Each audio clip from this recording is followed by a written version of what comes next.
Hey, what's going on, everybody? It's 5 o'clock somewhere. Cheers. Got my boy Louie here. We're ready to do a tropical update for you. This is our Mike's Weather Page YouTube channel. We appreciate all the new supporters and subscribers. If you like the page, please hit that button or whatever you're supposed to do. All the YouTubers say hit that bell button and all that good stuff. But we got a little bit to talk about with Tropical Storm Fiona. It kind of getting a little tricky forecast. We're going to take a look at it right now. Try to keep this about 5, 6, 7 minutes. The sun's going down on my side of town right above me. That's the current satellite. And we're going to talk about Fiona now.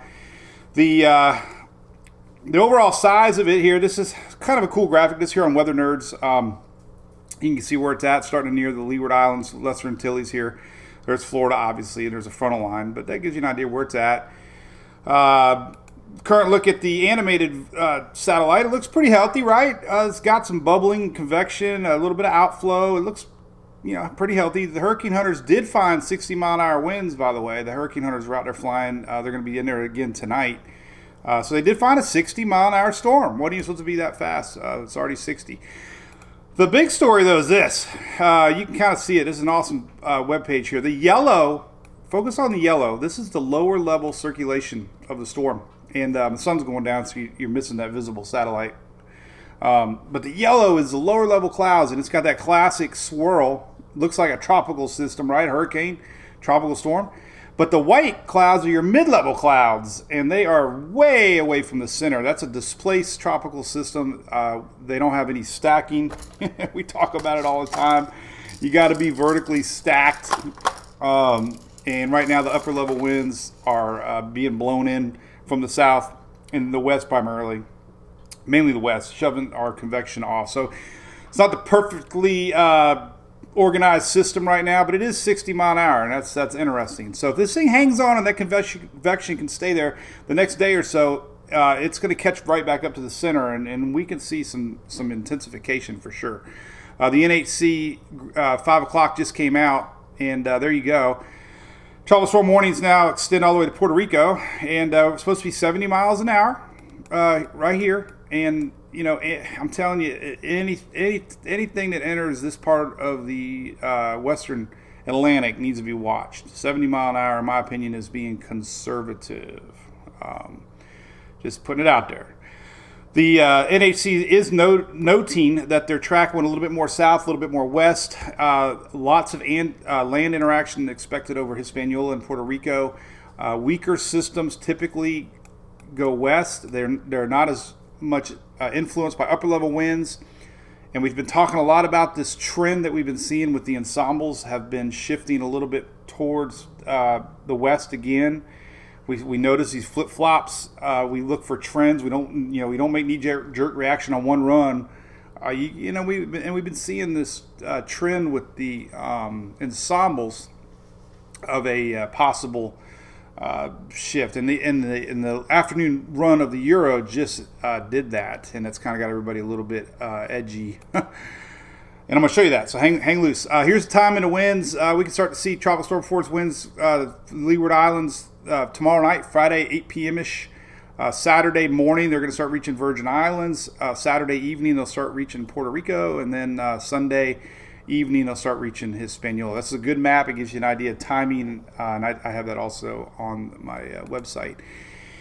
Here's the latest ensembles now. We talk about ensembles. It's all the different brains of the Euro, like 51 little voices yelling, it's going to do this, it's going to do that. And it's a vital part of tracking because it takes into account all the different scenarios of weather patterns that are ahead. And looks at past history. Ensembles look at current conditions.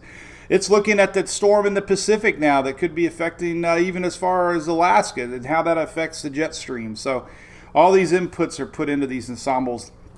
But what we're seeing here is a weaker system down here, and the blues indicate that with your wind speeds. And a weaker system goes west.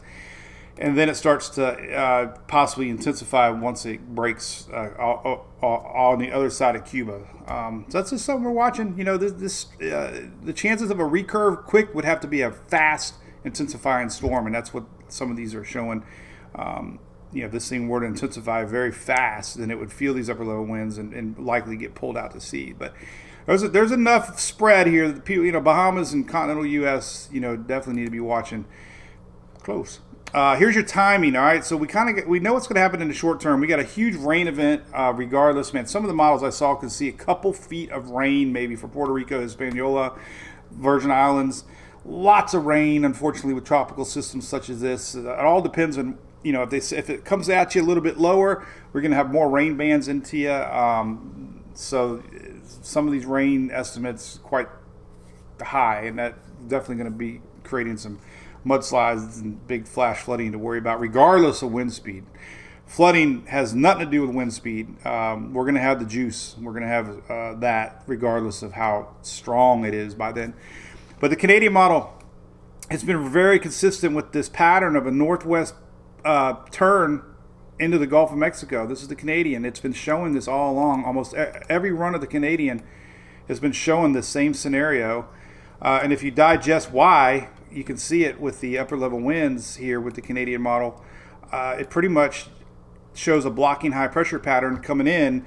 And as we see with lingering fronts, if our frontal system comes in kind of flat and that high pressure above our following weekend, this is a week from Thursday. This is next week right here on the Canadian, 7 days from now.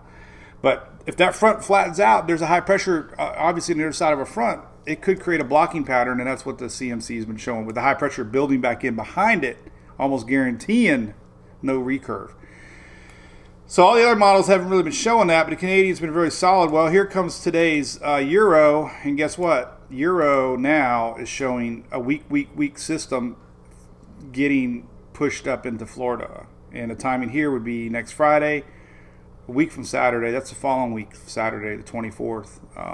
So it's just something to watch, but you almost felt like it was coming with the way that these ensemble trends have been. And if you look at the upper level wind patterns now, the steering pattern, you can see right here with the Euro, high pressure flattening out and kind of, only guaranteeing this motion right here. So something to watch. We'll see if that's a trend, see if it flip-flops. You get a lot of flip-flopping back and forth to the tropics. Could just be one run, so nothing to get all worked up about, except there's no 100% guarantee this thing is going to, after crossing Hispaniola and maybe the lower Bahamas, head out to sea. That's not 100% yet, for sure. So there you go. There's those two models. Again, the short range ensembles, all of them blended together. Weaker systems going to go more over the land.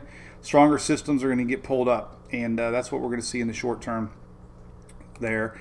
One last look here at the ensembles and just the timing of the Euro. You can kind of see the reds are strong systems.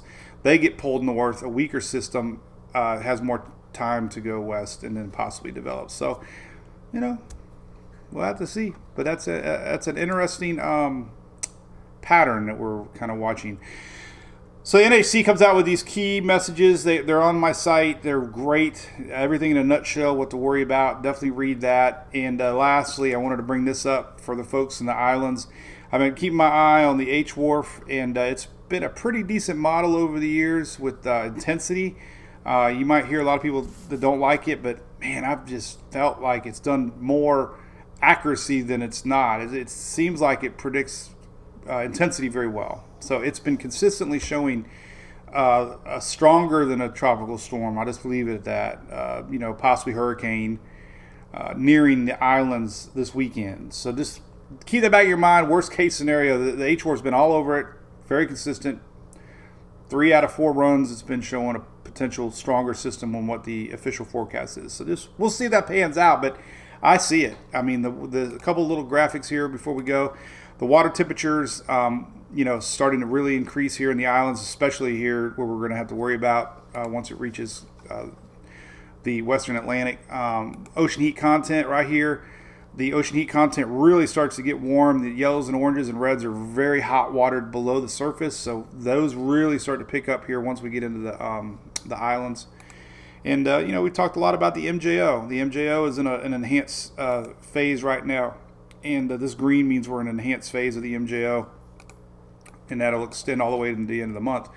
And that's another thing that can be tricky and enable our system to really get going. So once it leaves this shear, we got to really wonder if this thing can get going. So Hispaniola has been known to tear apart systems because they have really high mountains that can disrupt the circular flow of a tropical system.